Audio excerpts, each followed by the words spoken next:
Bismillahirrahmanirrahim. Assalamualaikum warahmatullahi wabarakatuh.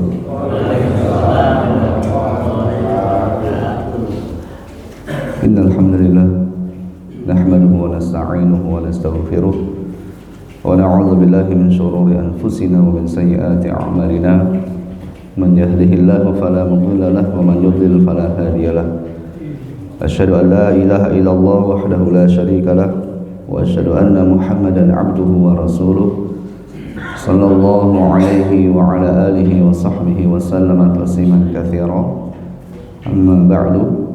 Allahumma inna nas'aluka ilman nafi'an wa rizqan thayyiban wa amalan mutaqabbalan. Allahumma 'allimna ma yanfa'una wanfa'na bima 'allamtana wa zidna 'ilman wa amalan. Subhanaka la 'ilma lana illa ma 'allamtana innaka antal 'alimul hakim.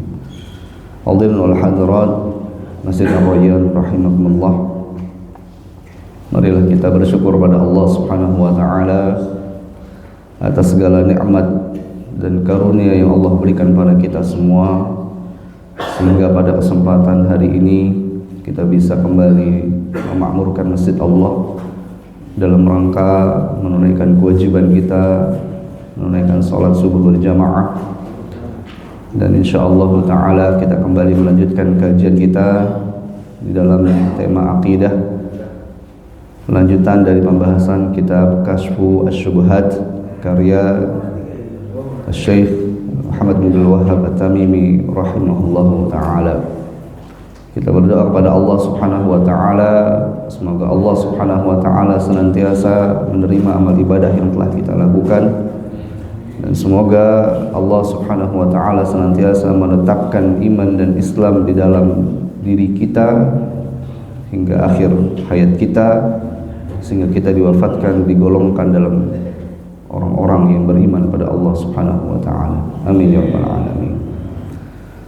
Kemudian salawat salam semoga tercurah limpahkan pada Nabi kita Muhammad sallallahu alaihi wasallam beserta keluarganya, para sahabatnya, juga pengikutnya yang setia di atas tuntunan dan ajaran beliau hingga yaumil qiyamah.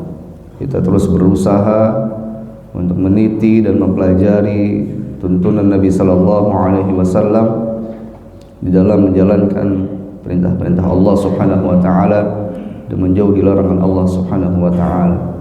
Dan pada kesempatan ini kita mempelajari tema akidah yang kita ambil dari kitab Kashfu Asy-Syubhat, di mana al-muallif Syekh Muhammad bin Abdul Wahhab rahimahullah taala dalam kitab ini memberikan kepada kita semua beberapa poin-poin penting di dalam pengokohan akidah kita, di dalam dialog beliau kepada orang-orang yang berbuat syirik, bantahan-bantahan kepada orang-orang yang berbuat syirik, sehingga kita semua diharapkan mampu memahami dengan jelas akidah Islam, akidah yang sesuai dengan apa yang Allah Subhanahu wa taala inginkan, yang diajarkan oleh Nabi kita sallallahu alaihi wasallam. Pada kitab Kashfu Syubhat ini kita sudah memulai beberapa pembahasan. Pada muqaddimah, pada pendahuluan, beliau memberikan beberapa pembahasan dalam pendahuluan.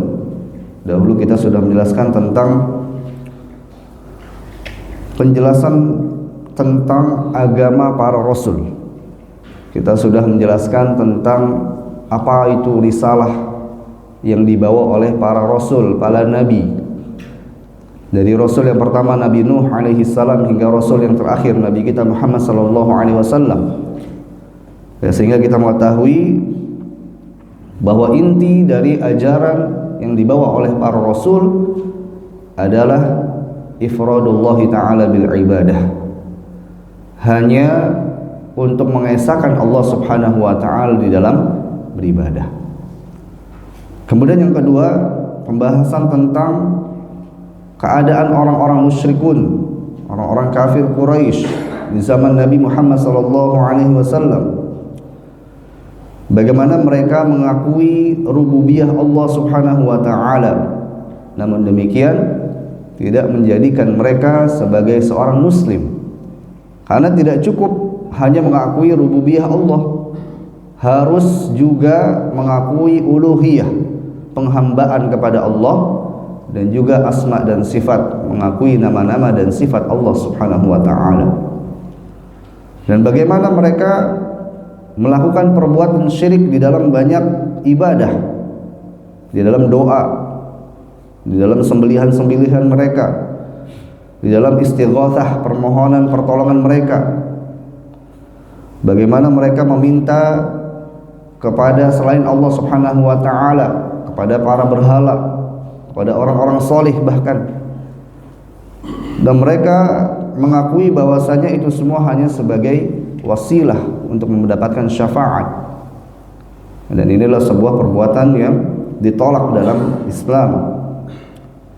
Mereka mengetahui kalimat la ilaha illallah, namun mereka tidak mau mengakui ibadah kepada Allah Subhanahu wa taala.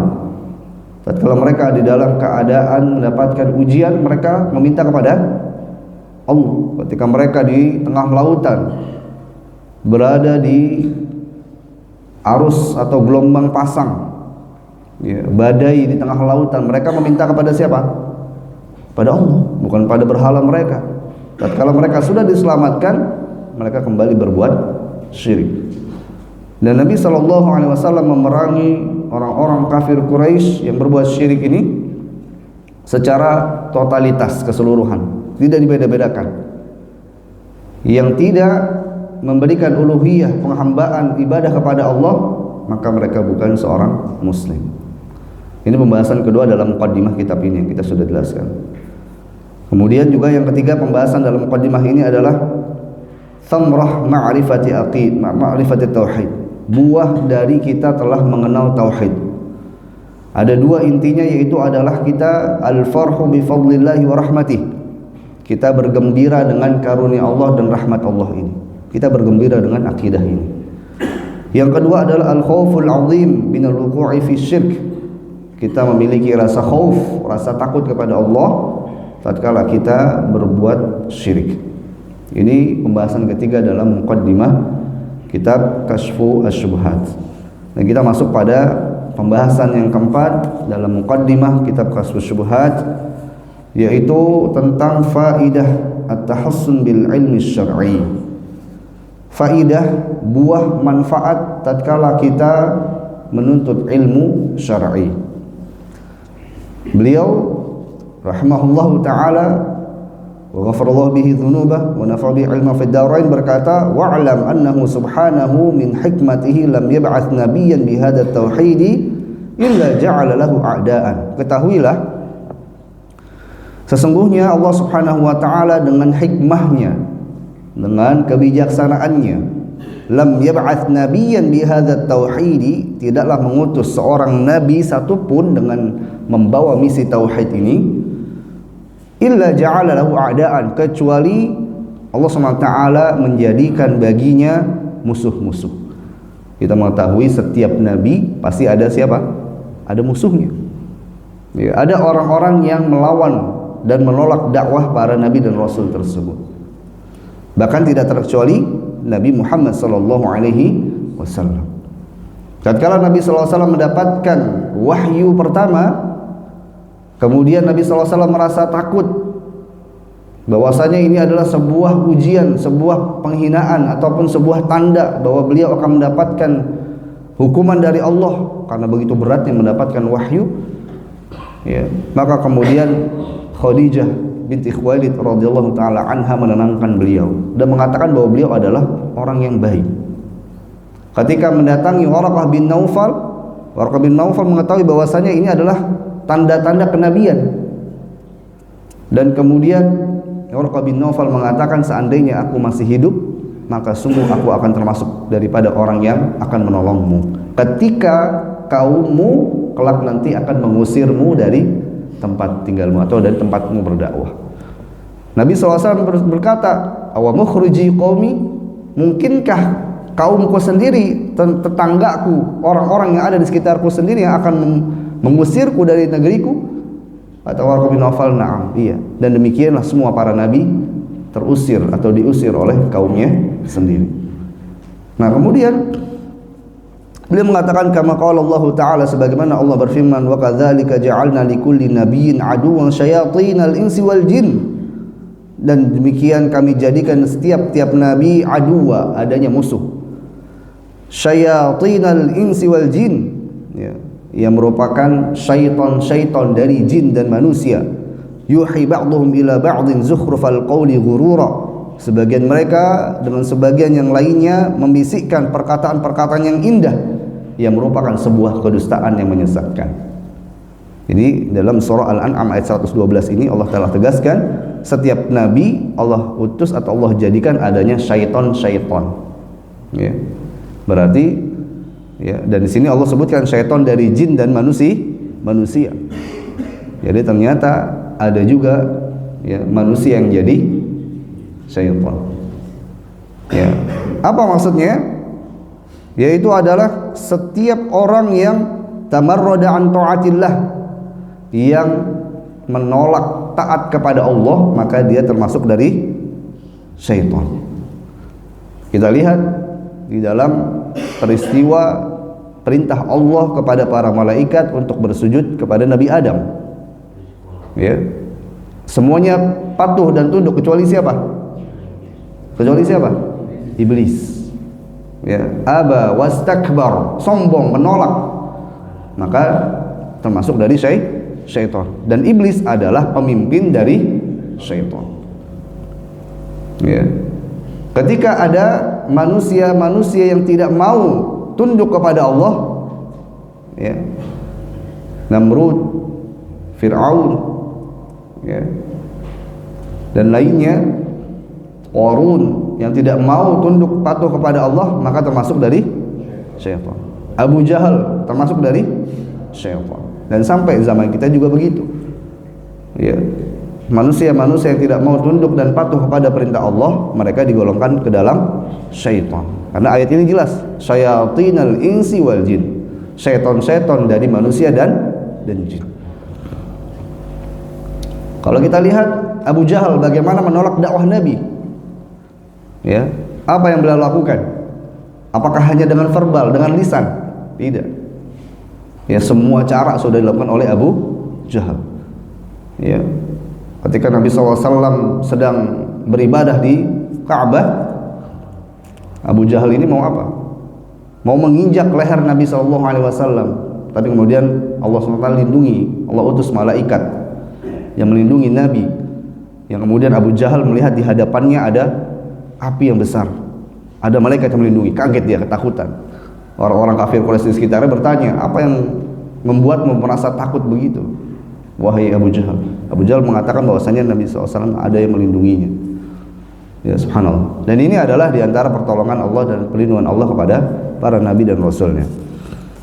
Taib, ikhwan fillah azanallahu yakum. Kemudian beliau mengatakan, wa qad yakunu li a'da'i tauhid ulumun katsirah wa kutubun wa hujajun. Bisa jadi atau terkadang atau juga ada, mungkin ada li'a'da'i tauhid, bagi musuh-musuh dari tauhid, dari dakwah tauhid ini, ulumun katsirah wa kutubun wa hujajun. Mereka itu memiliki ilmu yang mereka sangka ilmu, wa kutubun, dan mereka juga punya kitab-kitab, wa hujajun, dan mereka punya hujah-hujah. Sebagaimana Allah berfirman dalam surat Ghafir ayat 83, falamma ja'atuhum rusuluhum bil bayyinat farihu bima 'indahum minal 'ilm. Tatkala Allah SWT utus kepada mereka para rasul dengan bukti-bukti, dengan kebenaran, dengan wahyu Allah, farihu bima 'indahum minal 'ilm. Orang-orang kafir mereka berbangga dengan apa yang mereka miliki dari ilmu untuk mendebat, menolak dakwah para rasul. Nah, di sini ya, penjelasan Syekh tentang masalah pentingnya menuntut ilmu syar'i, pentingnya membentengi tauhid kita dengan ilmu. Karena apa? Musuh-musuh tauhid itu punya ilmu, atau yang mereka sangka ilmu.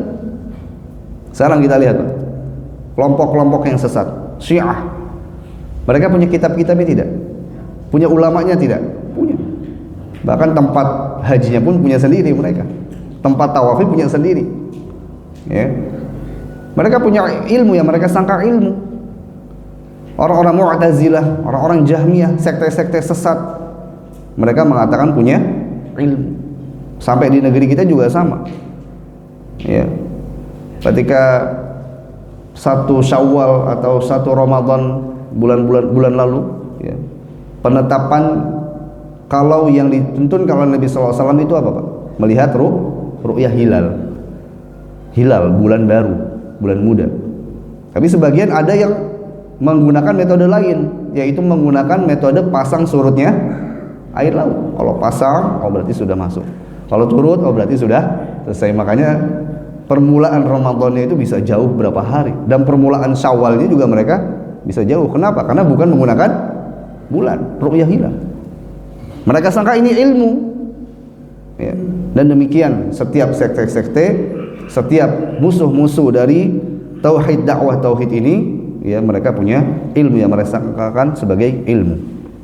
Makanya Allah berfirman, falamma ja'atuhum rusuluhum, ketika datang kepada mereka para rasul orang-orang kafir ke Quraisy, ya, bil bayyinat, atau orang-orang kafir dengan bukti-bukti al-haqaiqul bayyinah, kebenaran yang nyata, farihu bima indahum minal ilm, mereka itu berbangga dengan apa yang mereka sangka ilmu, untuk melawan, ya, untuk menghadang, ya, dakwah para rasul tersebut. Yang ilmu mereka itu tawarathahu an ajdadihim wa abaihim, yang mereka terima warisan dari bapak dan nenek moyang mereka. Ya. Makanya orang-orang kafir Quraisy di zaman Nabi SAW tatkala diperintahkan untuk, ya, meninggalkan sesembahan mereka, mereka katakan apa? In hiya illa, ya, asma'un sammaitumuha, ya, abai, apa namanya, itu adalah nama-nama yang telah dinamakan oleh nenek moyang kami, ya, atau itu adalah perbuatan yang telah dilakukan oleh nenek moyang kami.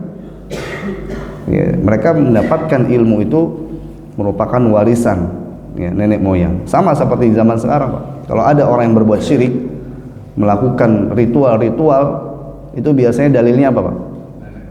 Ini perbuatan kebiasaan dari nenek moyang, adat yang sudah dilakukan dari zaman dulu, sebelum kamu lahir, ya, sebelum antum lahir ini sudah ada, ya. Sekarang antum mau bilang ini sesuatu yang sesat, ini adalah suatu perbuatan syirik, ya, mereka menolak, ya.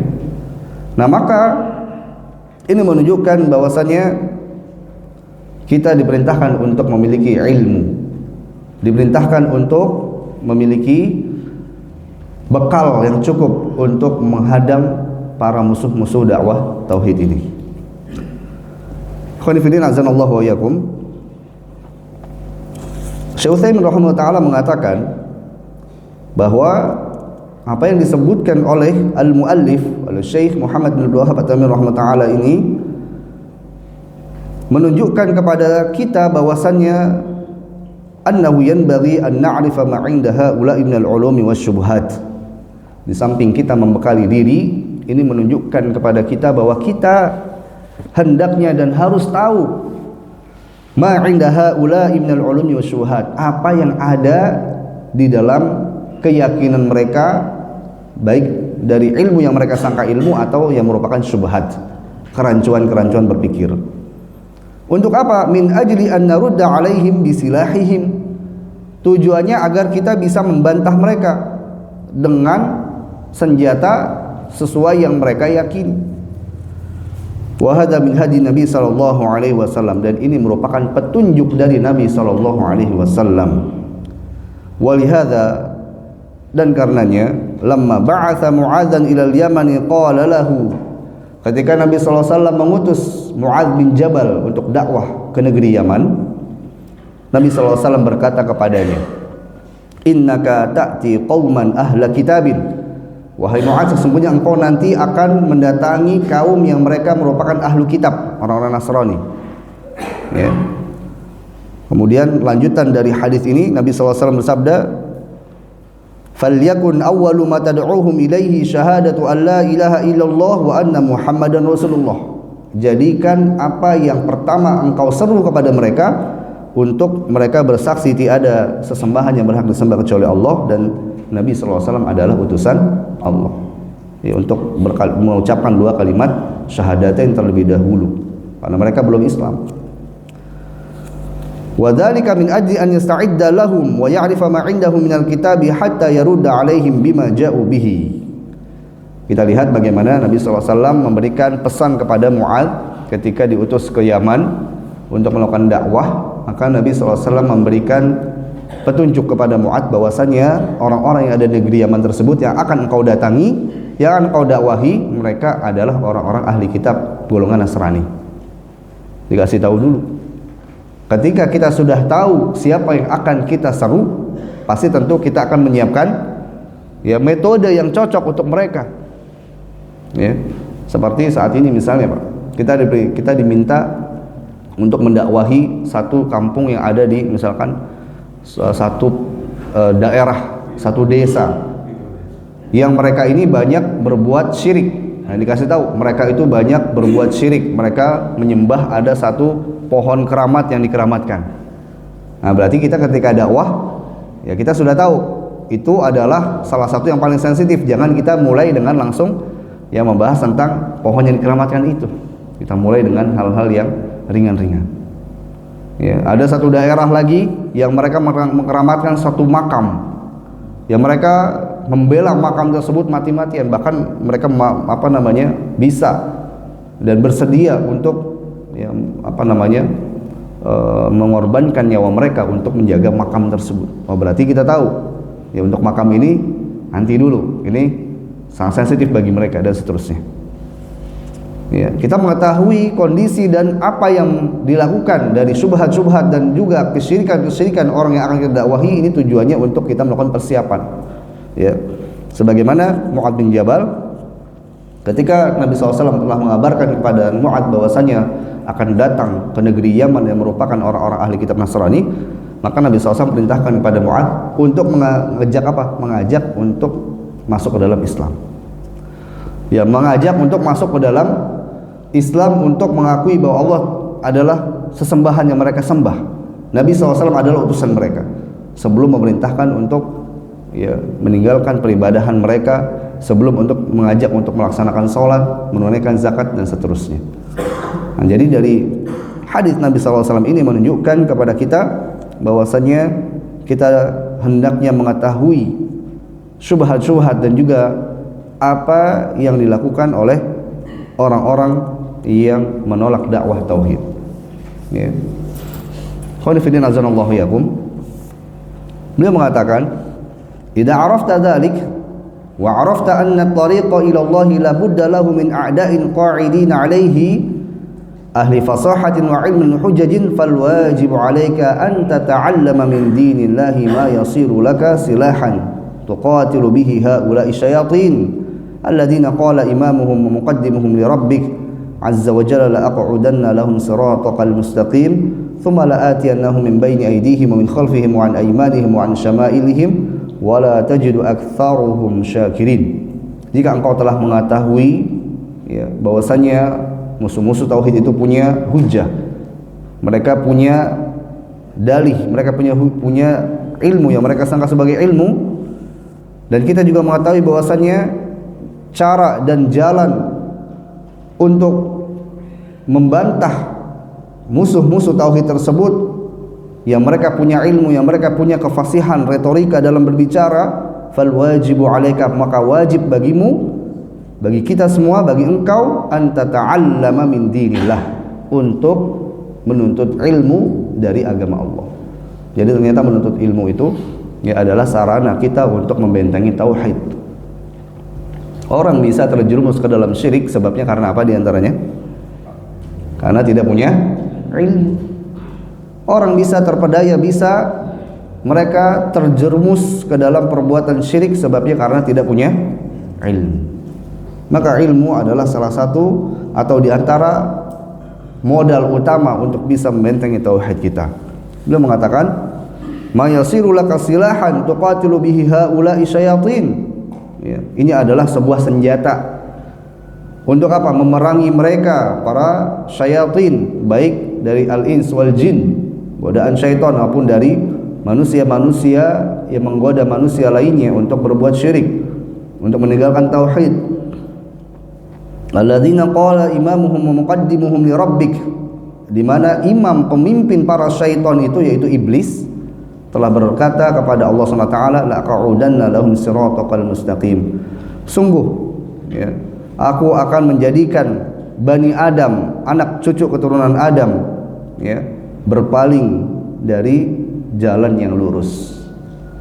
Ketika iblis akan dilemparkan ke dalam api neraka, iblis meminta ditangguhkan ya, minta ditangguhkan dari azab Allah Subhanahu wa taala ini ya. Kemudian iblis telah bersumpah kepada Allah Subhanahu wa taala ya, la aqudanna lahum siratal mustaqim, sungguh aku akan palingkan anak cucu Adam ya dari jalan yang lurus ya. Jadi artinya syaitan atau iblis ini sudah mendeklarasikan dirinya untuk menjadi musuh-musuh ya orang yang beriman, musuh dari orang yang bertauhid. Kemudian iblis berkata, "Tsumma la'atiyannahum min baini aydihim," sungguh aku akan datang dari depan mereka, wa min khalfihim, datang dari belakang mereka, wa an aymanihim, datang dari sisi kanan mereka, wa an syama'ilihim, dan datang dari sisi kiri, wala tajidu aktsaruhum syakirin, wala tajidu aktsarahum syakirin, dan engkau ya tidak akan mendapati mereka kecuali sedikit yang bersyukur kepada Allah Subhanahu wa taala. Nah, ini berarti sumpah syaitan bahwasanya dia betul-betul akan menggoda manusia, akan menjerumuskan manusia ke dalam api neraka ya, dari depan, dari belakang, dari kanan, dari kiri, semua arah. Kenapa nggak dari atas sama dari bawah? Kenapa tidak dari atas juga, dari bawah juga? Ya, sebagian mufassirun mengatakan bahwa dari atas dan dari bawah itu adalah arah datangnya rahmat Allah, arah datangnya hidayah Allah, ya, arah datangnya pertolongan Allah Subhanahu wa taala. Maka mereka nggak datangi dari arah tersebut. Makanya kan doa kita di setiap pagi dan petang, Allahumma hfadhni min baini yadayya wa min khalfi wa an yamini wa an shimali ya, wa min fawqi wa min tahti. Adapun dari atas dan dari bawah, perlindungan tersebut adalah dari ya musibah-musibah. Karena terkadang ada musibah dari atas, musibah dari bawah, ada lubang, ada paku, ada segala macam melukai kita. Ya, tapi di antara inti dari doa tersebut adalah meminta perlindungan dari syaitan dari segala arah, kanan, kiri, depan dan belakang. Ya. Kita meminta perlindungan kepada Allah Subhanahu wa taala dengan doa. Di samping itu dengan apa? Dengan ilmu. Ya. Qul inna azanallahu wa yakum. Syekh Utsaimin mengatakan, jika kita sudah mengetahui ini, ya, maka ada dua isyarat yang perlu kita pahami dari perkataan al-muallif, bahwasanya yang pertama, bi an yakuna ladaika min al-hujaj asy-syar'iyyah wal aqliyah ma tadfa'u bi hujaj haula'i wa batilahum. Kita harus memiliki hujjah syar'iyyah dan juga kita memiliki hujjah secara akliyah, secara logika. Ma tadfa'u bi hujaj haula'i wa batilahum, yang menolak hujjah-hujjah mereka dan kebatilan mereka. Ini kita harus memiliki hujjah. Tatkala ada orang-orang yang memerintahkan atau menyeru kita, misalnya dalam masalah keyakinan-keyakinan, ya, nanti kalau di malam Jumat, di malam tanggal sekian, ya, ada ritual ini dan lain sebagainya, ya, maka kita membantahnya dengan apa? Dengan dalil. Kita membantahnya dengan apa yang dibawa oleh Nabi SAW atau ada apa yang ada dalam ayat Al-Quranul Karim. Ya. Yang kedua, an ta'rifa ma 'indahum minal batil hatta tarudda 'alaihim bihi. Ya, kita mengetahui kebatilan mereka sehingga kita bisa menolak mereka. Syekhul Islam Ibnu Taimiyah rahimahullah taala dalam kitab Dar'u Ta'arudin Naqli wal Aqli berkata, innahu ma min insanin ya'ti bi hujjatin yahtajju biha 'alal batil illa kanat hujjatan alaihi wa laysat hujjatan lahu. Ya, tidaklah setiap seseorang yang mendatangkan hujjah dari orang-orang yang berbuat kebatilan kecuali itu menjadi hujjah ya, yang menolak persangkaan dan juga keyakinan mereka.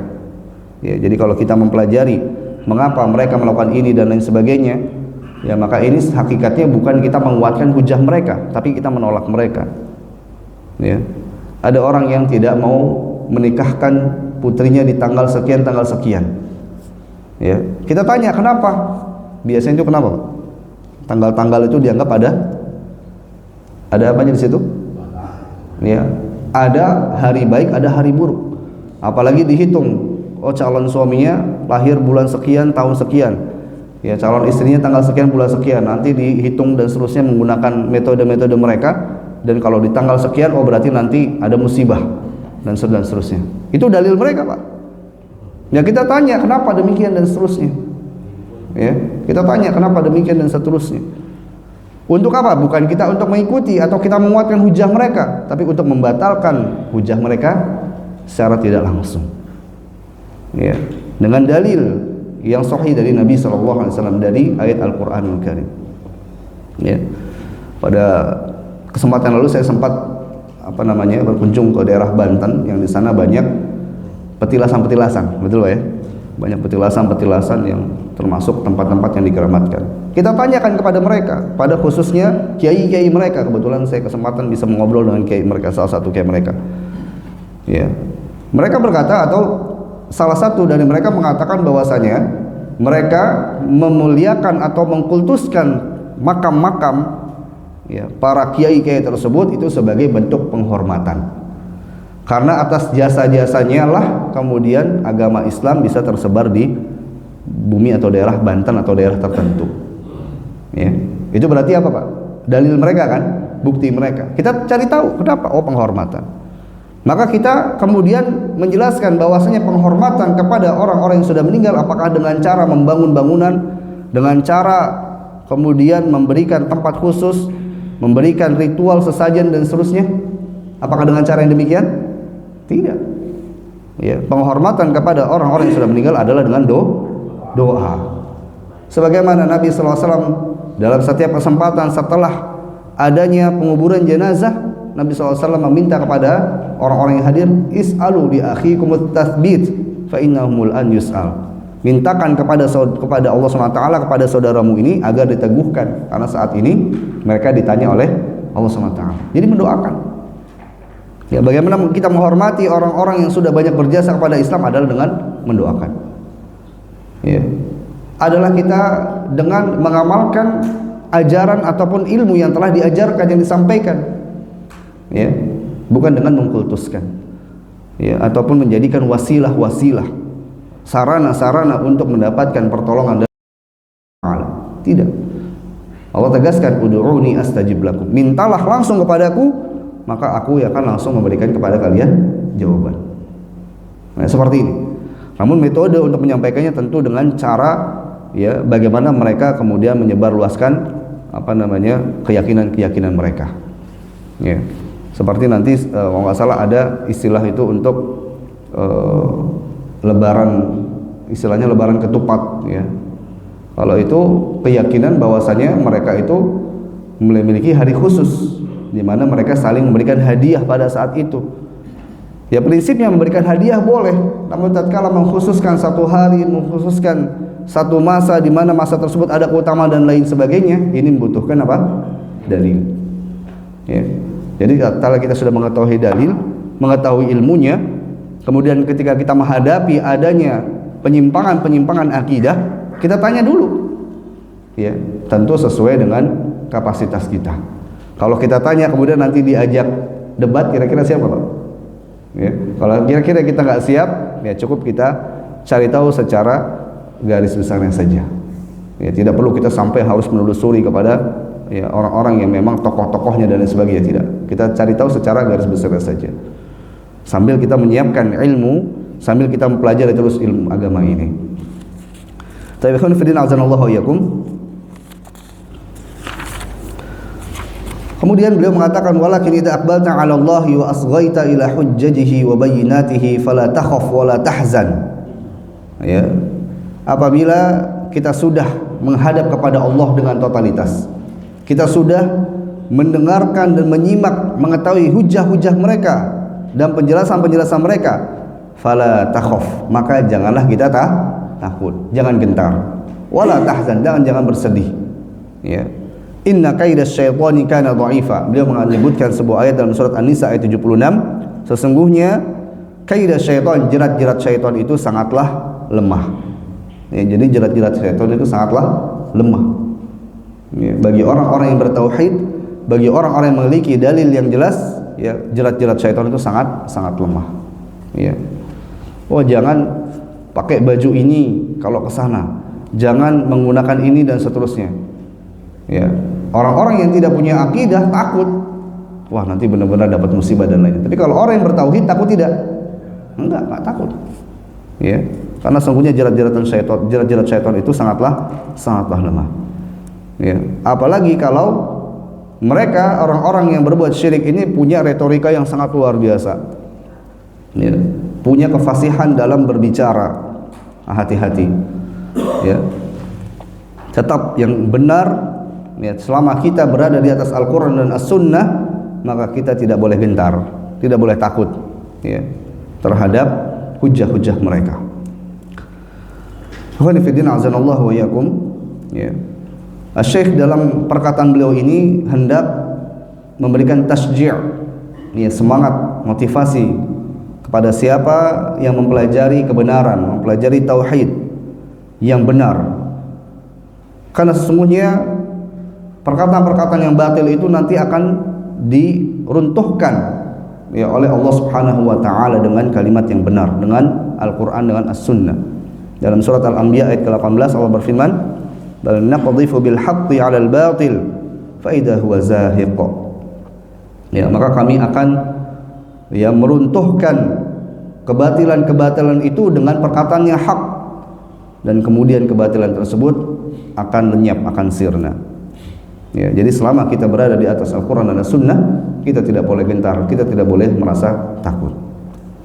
Kemudian beliau berkata, wal 'ami minal muwahhidina yaghlibu alfan min ulama'i haula'il musyrikina kama qala ta'ala wa inna jumudana lahumul ghalibun. Sesungguhnya orang-orang yang bertauhid namun mereka awam. Ya, awam itu berarti artinya belum menguasai banyak ilmu, belum bisa bahasa Arab, hafalan Qur'annya masih kurang, hafalan hadisnya sedikit, ya. Tapi dia bertauhid. Tadi dia meyakini bahwasanya Allah SWT sebagai Rabb, ya, meyakini ibadah itu diberikan kepada Allah, meyakini asma dan sifat. Artinya dia meyakini tauhid apa? Uluhiyah, rububiyah dan asma dan sifat. Tapi dia awam. Kata beliau, yaghlibu alfan min ulama'i haulil musyrikin, bisa mengalahkan 1000 ulama orang-orang yang berbuat syirik. 1000 ulama-ulama yang golongan orang-orang musyrikin. Sebagaimana Allah berfirman, wa inna jundana lahumul ghalibun, karena sesungguhnya jundana, tentara-tentara kami, merekalah yang akan menang.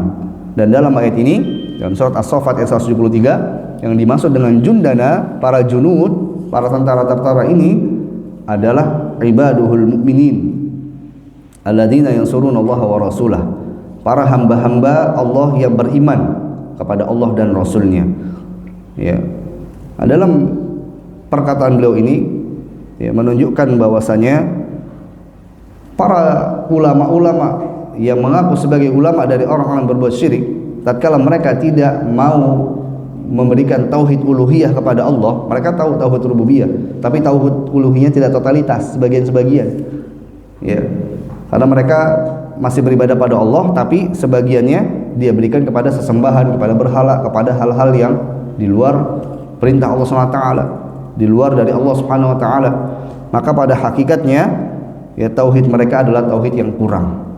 Sedangkan orang-orang yang awam, meskipun awam, tatkala mereka bisa mewujudkan 3 tauhid ini, atau tauhid penghambaan kepada Allah, tauhid penciptaan kepada Allah, dan tauhid dan asma dan sifat, maka mereka hakikatnya lebih sempurna tauhidnya dari mereka. Ya. Khonifuddin azanallahu wa iyyakum. Di dalam perkataan beliau ini menunjukkan bahwasanya ada 3 macam manusia. Yang pertama, man 'indahu 'ilmun sahih, fitratun salimah, wa hadha a'la tabaqat.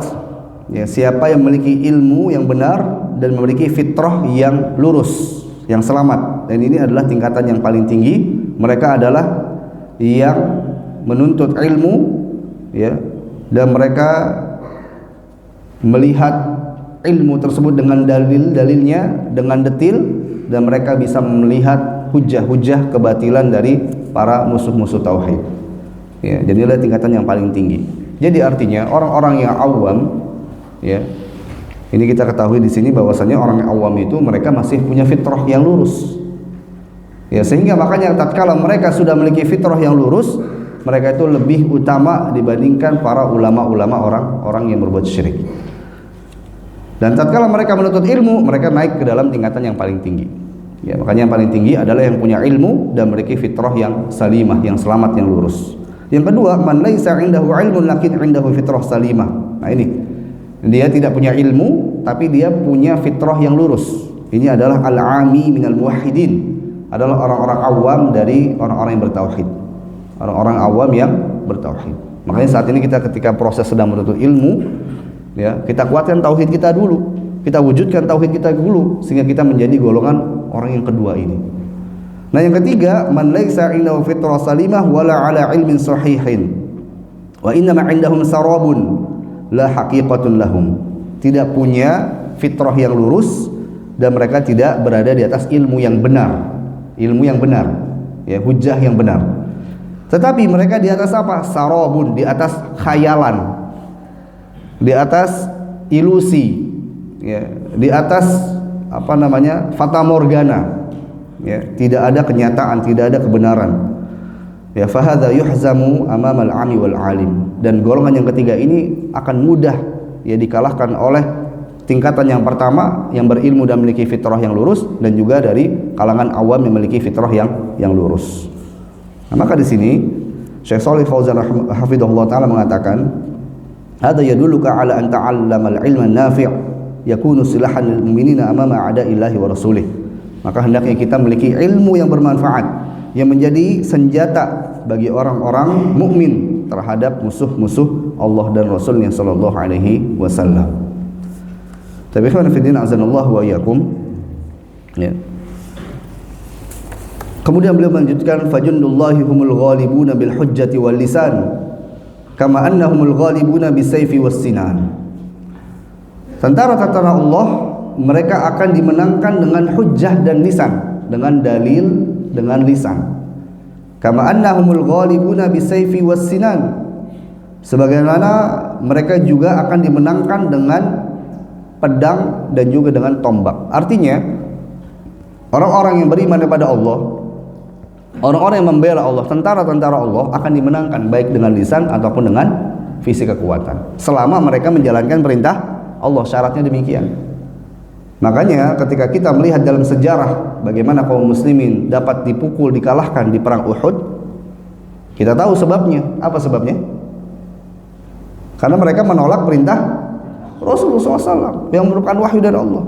Rasulullah SAW telah perintahkan mereka baik dalam keadaan menang ataupun kalah, jangan turun dari bukit Uhud, jangan turun dari gunung. Tapi mereka turun ketika melihat, ya, kaum muslim sudah menang. Kemudian datanglah pasukan, ya, yang apa namanya, menyergap kaum muslimin sehingga kaum muslim mendapat kekalahan pada saat itu. Ya. Maka di sini menunjukkan bahwasanya Allah Subhanahu wa taala akan memenangkan hamba-hambanya, tentara-tentaranya, jundullah. Maka kita sekarang jadi jundullah, jadi tentara-tentara Allah, ya, dengan terus mempelajari ilmu, dengan terus kita mengokohkan tauhid keyakinan kita. Kemudian beliau menyebutkan, wa innamal khaufu 'alal muwahhid alladhi yasluku at-tariqa wa laysa ma'ahu silah. Tapi ketakutan akan dialami bagi orang yang bertauhid ketika mereka tidak punya ilmu, ya. Nah, kita seakan-akan ini perkataan ini kontradiktif dengan pernyataan sebelumnya yang mengatakan bahwasanya orang awam yang bertauhid bisa mengalahkan berapa? 1000 ulama-ulama dari orang-orang musyrikin. Nah, perkataan yang di akhir ini hakikatnya tidak kontradiktif. Kenapa? Karena beliau sedang memberikan keterangan bahwasanya ilmu itu sebagai senjata. Tentu saat kita akan berdialog dengan orang-orang ya, yang memusuhi Islam, yang mereka memiliki kesesatan-kesesatan, tentu kita harus dengan apa, Pak? Ilmu. Ya. Wajadilhum billati hiya ahsan. Ya. Ketika kita melakukan mujadalah dengan cara yang baik, ya, kita berjadal dengan cara yang baik dengan ilmu. Ud'u ila sabili rabbika bil hikmah. Hikmah itu ilmu. Serulah ke jalan Allah dengan ilmu. Tentu dengan ilmu, nggak bisa dengan ilmu. Tetapi secara mujmal, ya, maksudnya adalah secara keseluruhan global, orang yang awam dan bertauhid ini mereka mampu untuk membantah ulama-ulama yang berbuat syirik atau golongan orang-orang yang berbuat syirik. Ya, tatkala orang-orang bertauhid ini, ya, mereka awam dan kemudian mereka hendak berbuat atau hendak melakukan dialog, berdebat, ya tentu harus dengan ilmu secara tafsil, secara terperinci, menjelaskan secara terperinci dengan ilmu. Tidak bisa ya tanpa dengan ilmu. Ya. Nah ini hadza ta'ala kalau kita perhatikan, ya, banyak sekali contoh-contohnya dalam kehidupan kita sekarang. Ya, belum lama saya bertemu dengan seseorang yang mengaku ya dia bisa mengetahui perkara yang ghaib. Dia bisa mengakui atau mengetahui perkara yang ghaib. Saat pernyataan ini terlontar bagi kita semua saat ini, mudah tidak mengatakan bahwasanya perkataan itu sesat? Mudah tidak? Mudah tidak, Pak? Mudah. Kenapa? Karena yang mengetahui ghaib hanya Allah SWT. Ya. Ketika seseorang mendapatkan wahyu, yaitu para nabi, apakah kemudian ya Allah SWT sekarang menutup ya ilham kepada orang-orang soleh? Tidak menutup, tapi bukan dengan cara dalam keadaan terjaga. Saya tanya kepada orang tersebut, ya, karena dia mengaku begini, Pak. Dia mengaku bahwasanya saya mengetahui yang ghaib, bahwasanya sekarang Imam Mahdi sudah turun. Nah, perkataan demikian bagi kita mudah tidak? Bisa kita langsung katakan, oh ini perkataan yang batil. Mudah tidak? Mudah. Ya, bagaimana caranya dia mengetahui bahwasanya Imam Mahdi sekarang sudah turun? Dan dia berkata Imam Mahdi kemudian sebentar kemudian hilang lagi, diangkat lagi. Ya, karena belum saatnya katanya. Dan dia berkata bahwasanya Imam Mahdi itu dari orang Indonesia. Ini saya langsung ketemu, Pak. Nah, ini sudah mulai apa, Pak?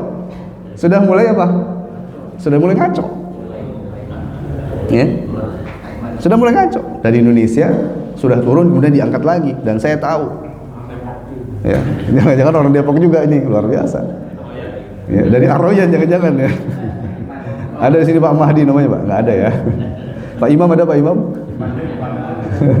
Oh, Pak Iman adanya. Baik. Kita secara mudah bisa melihat bahwasanya itu adalah perkataan yang batil. Tanpa kita harus dalilnya apa dan seterusnya. Tapi kita tanya dulu. Ya, saya tanya waktu itu. Dari mana antum tahu? Antum dalam keadaan tidur atau terjaga?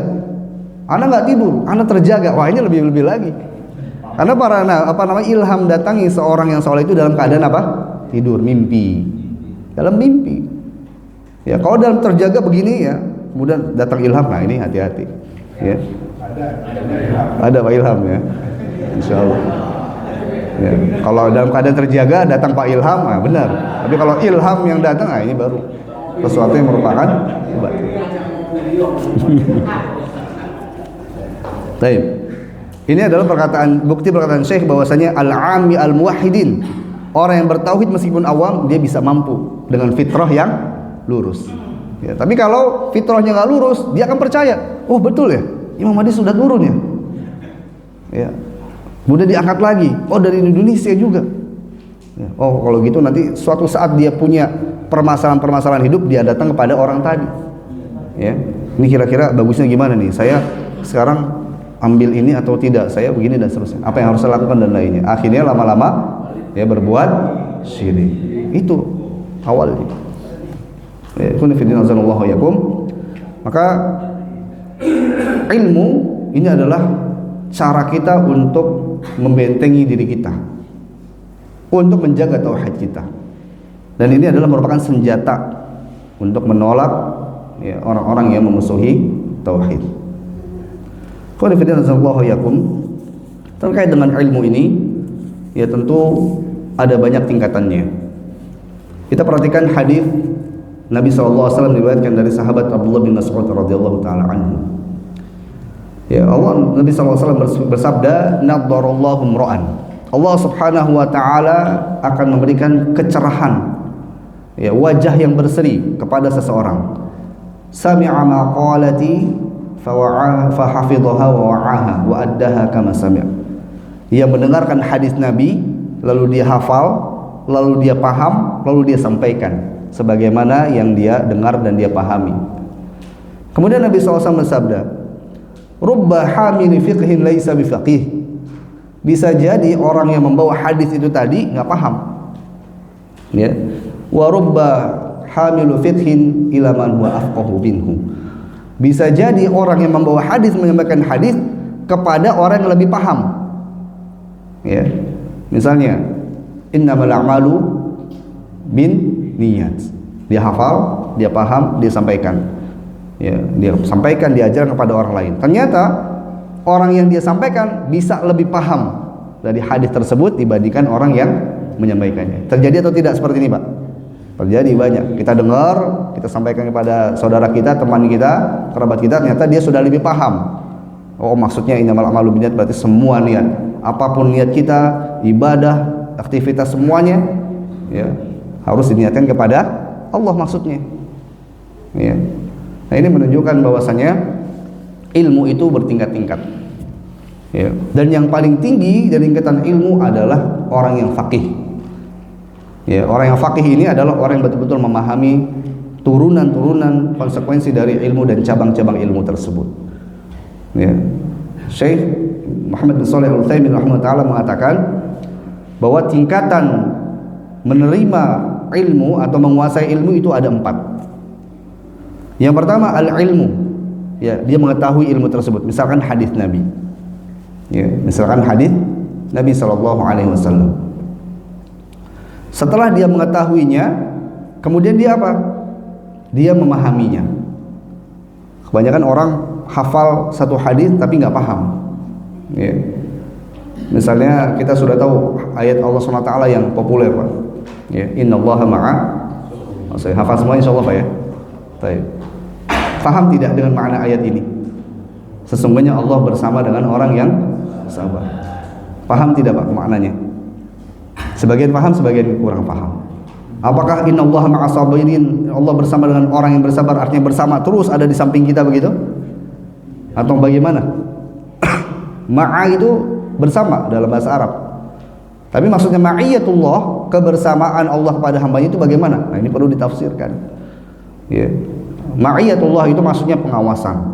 Allah mengawasi, Allah melindungi, Allah menolong, Allah menjaga. Itu namanya ma'iyatullah. Ya. Bersama dengan orang yang sabar. Ya, orang-orang yang sabar. Apa makna sabar? Nah, ini ayat yang ringkas sekali ya, kita praktekkan. Apa makna sabar? Hah? Ya sabar gitu ya. Para ulama mengatakan sabar itu habsun nafsi, menahan diri. Ada orang mau marah, nggak jadi marah, dia tahan. Itu namanya apa? Sabar. Ya, ternyata kalau orang marah harus ditahan. Jangan kemudian kita berpikir kalau marah itu ditahan jadi penyakit, lebih baik disalurkan saja. Nggak benar. Ya, hati-hati. Nabi SAW telah mengingatkan, la taghdab. Ini ilmu namanya. Makanya ilmu dengan faham, itu yang kedua. Yang ketiga, tafakkur. Bertafakkur, memikirkan ya ayat tersebut, memikirkan hadis tersebut. Ya. Ada satu hadis yang sangat singkat. Ya, Nabi SAW ya pernah bersabda kepada Abu Umair, seorang anak kecil yang masih kerabat dari Anas bin Malik. Ketika itu ibunya atau ayahnya meninggal. Anak kecil tersebut punya peliharaan seekor burung, ya, di dalam kandangnya. Maka Nabi SAW mendatangi anak tersebut, kemudian dipanggil, ya Abu Umair, ma fa'ala Nughair. Wahai Abu Umair, apa yang dilakukan oleh Nughair? Nama burungnya siapa? Bu Nughair. Ya, Imam Syafi'i itu bisa mengambil lebih dari 1000 faidah dari hadis yang singkat tadi. Wahai Abu Umair, apa yang dilakukan oleh Nughair? Apa diantaranya? Bolehnya kita memberikan kunyah kepada anak kecil. Abu Umair kan artinya bapaknya Umair. Anak kecil ini belum menikah, belum dewasa. Termasuk kita. Kalau kita ada atau misalkan ada anak-anak muda yang belum menikah, kemudian dia menamakan kunyah dirinya Abu Ubaidah, Abu Hasan misalnya, boleh, nggak apa-apa. Dan kunyah ini adalah sunnah. Itu apa namanya, faidah. Faidah berikutnya apa? Bolehnya memelihara hewan-hewan yang dimubahkan atau yang dibolehkan, diantaranya burung. Selama apa? Selama dia memelihara dengan cara yang baik. Ya, di sini ada yang hobi burung, hobi melihara burung. Sahabat-sahabat kicau ya. Boleh, selama apa? Selama dia mengurus hewan tersebut. Kemudian apa? Nabi SAW menamakan mengetahui nama dari burungnya Abu Umair itu adalah Nughair. Berarti bolehnya memberikan nama kepada hewan peliharaan. Contoh, kita punya kucing di rumah, Pak ya. Ada namanya, Pak? Ada namanya? Ada ya? Taib. Ya, namanya jangan bagus-bagus, Pak ya. Nama kucingnya Ahmad gitu ya, jangan. Nama kucingnya ya apa yang biasa dipanggil. Ya. Boleh tidak? Boleh. Ya, dari hadis yang tadi. Ya Abu Umair, ma fa'ala Nughair. Baru sudah berapa tadi faedahnya, Pak? 3. Ya, faedah berikutnya, Nabi SAW itu sudah dewasa mengajak bicara kepada anak kecil. Berarti sunnahnya kalau kita ketemu anak kecil, kita apakan? Kita ajak bicara, kita salam, kita sapa. Ya, sunnahnya kalau ada anak kecil kita apakan? Kita sapa, kita salam, kita ajak bicara. Ya, itu faidah. Kemudian Nabi SAW ikut ke dalam fantasi dari anak kecil ini karena dia main burungnya. Kemudian Nabi SAW ikut main. Nah, kalau kita punya anak kecil lagi main masak-masakan, boleh nggak Pak kita ikutan? Boleh nggak Pak? Ya, beli orang anak kecil kita main jual-jualan gitu Pak ya, boleh nggak? Boleh. Kenapa? Karena Nabi SAW mengajak bicara anak kecil Abu Umair ini sesuai dengan ya fantasinya atau sesuai dengan khayalannya, imajinasinya. Nah, baru 4 ini. Imam Syafi'i bisa mengambil sampai berapa? 1000 faidah. Subhanallah. Berarti ilmu yang apa? Sangat mendalam. Tafaqquh. Setelah ditafakkur baru tafaqquh. Ya, jadi yang pertama ilmu, kedua apa? Faham, yang ketiga tafakkur, yang keempat tafaqquh. Nah, sampai kepada tafaqquh ini dengan beberapa langkah-langkah sebelumnya. Ya, maka saya nasihatkan pada diri saya pribadi dan bagi kita semua untuk terus meningkatkan semangat kita dalam thalabul ilm. Ya, kita menghafal, kita memahami, kita bertafakkur, kemudian kita bertafaqquh mendalaminya ya, sesuai dengan tingkatan-tingkatan yang bisa kita lakukan. Seperti dalam kesempatan ini kita belajar akidah, kita mulai dari usul tsalatsah, kemudian kita melewati qawaidul arba'. Sekarang kita masuk ke dalam kasfu syubhat. Ya, bertahap dan semakin berlanjut satu kitab itu semakin kita mendapatkan hal yang baru dan ada ya sesuatu yang perlu kita harus fokus ya mempelajarinya. Ya. Tayyibun fillah azallahu yakum. Ini akhir dari muqaddimah yang disampaikan oleh Syekh Muhammad bin Wahab rahimahullah dalam kitab Kasyfus Syubhat. Insyaallah setelah ini kita masuk ke dalam bagian dari syubhat-syubhat ya. Secara mujmal, secara global, kemudian nanti ada syubhat secara terperinci, kurang lebih ada 15 ya, syubhat yang akan beliau sampaikan, dialog beliau kepada orang-orang yang berbuat syirik. Semoga kita diberikan kemudahan dalam menuntut ilmu. Semoga Allah SWT pahamkan kita dengan ilmu, dan semoga Allah SWT berikan kita kemudahan untuk mengamalkan ilmu yang telah kita pelajari dan kita fahami dan kita ajarkan. Amin ya rabbal alamin. Demikian. Sebelum itu mungkin ada 1-2 pertanyaan. Tafadhal.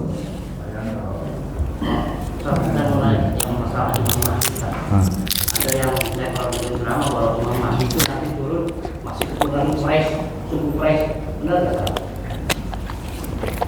Baik.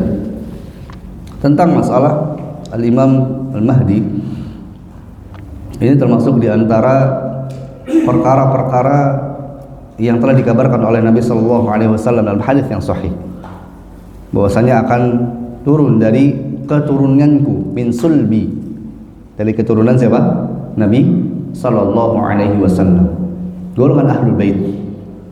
Kita tahu Ahlul Bait itu dari siapa Pak? Dari suku apa? Quraisy. Ahlul Bait berasal dari suku Quraisy. Yang turunnya Imam Mahdi ini akan menjadi tanda yang besar dari datangnya kiamat, ya, datangnya hari kiamat. Dan kita mengimani ya terkait dengan tanda-tanda yang sahih dari hadis Nabi sallallahu alaihi wasallam yang sahih. Ya. Adapun terkait dengan hal-hal yang lebih terperinci dari mana nanti datangnya, ya, apakah dari Indonesia, dari Depok, apa dari Yaman, atau dari Suriah, atau dari negeri-negeri lainnya, ya Allah alam shawab, ya kita kembalikan kepada hadis-hadis yang masyhur tentang masalah ini. Allah alam shawab. Dan ini termasuk dari iman kepada yang ghaib, ya, terhadap apa yang nanti akan datang di masa akhir-akhir zaman atau di masa yang akan datang yang Nabi sallallahu alaihi wasallam pun sudah wafat. Wallahu a'lam. Tafadhal, mungkin ada lagi yang ingin ditanyakan. Ya, tafadhal. Pak Yanto. Tadi disebutkan yang 3 golongan itu. Yang pertama golongan yang menerima. Kemudian ada yang menolak golongan kedua. Kemudian yang ketiga ini yang apa? Yang bingung.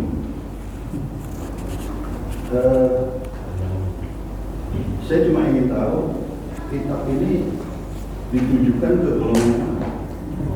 Kalau dugaan saya sih, kalau dikoreksi yang ketiga. Nah, kalau misalnya ada seperti orang yang jauh-jauh takziah ke Vatikan, kemudian dia berdoa di depan peti, itu golongan yang mana?